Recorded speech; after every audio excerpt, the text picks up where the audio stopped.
don't really use it. Okay guys, we are going to do a video on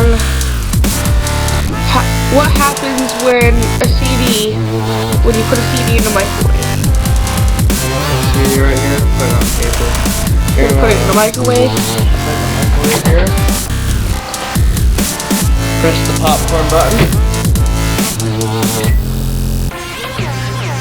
Now watch it.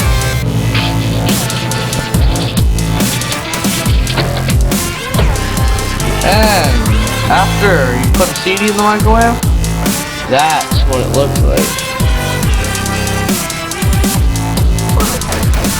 Looks nasty, right? Oh, and it also melts the bottom of the bigger. By the way, I never tried that before. That was the first time, so if something would have went horribly wrong, we would have been doomed. Yeah.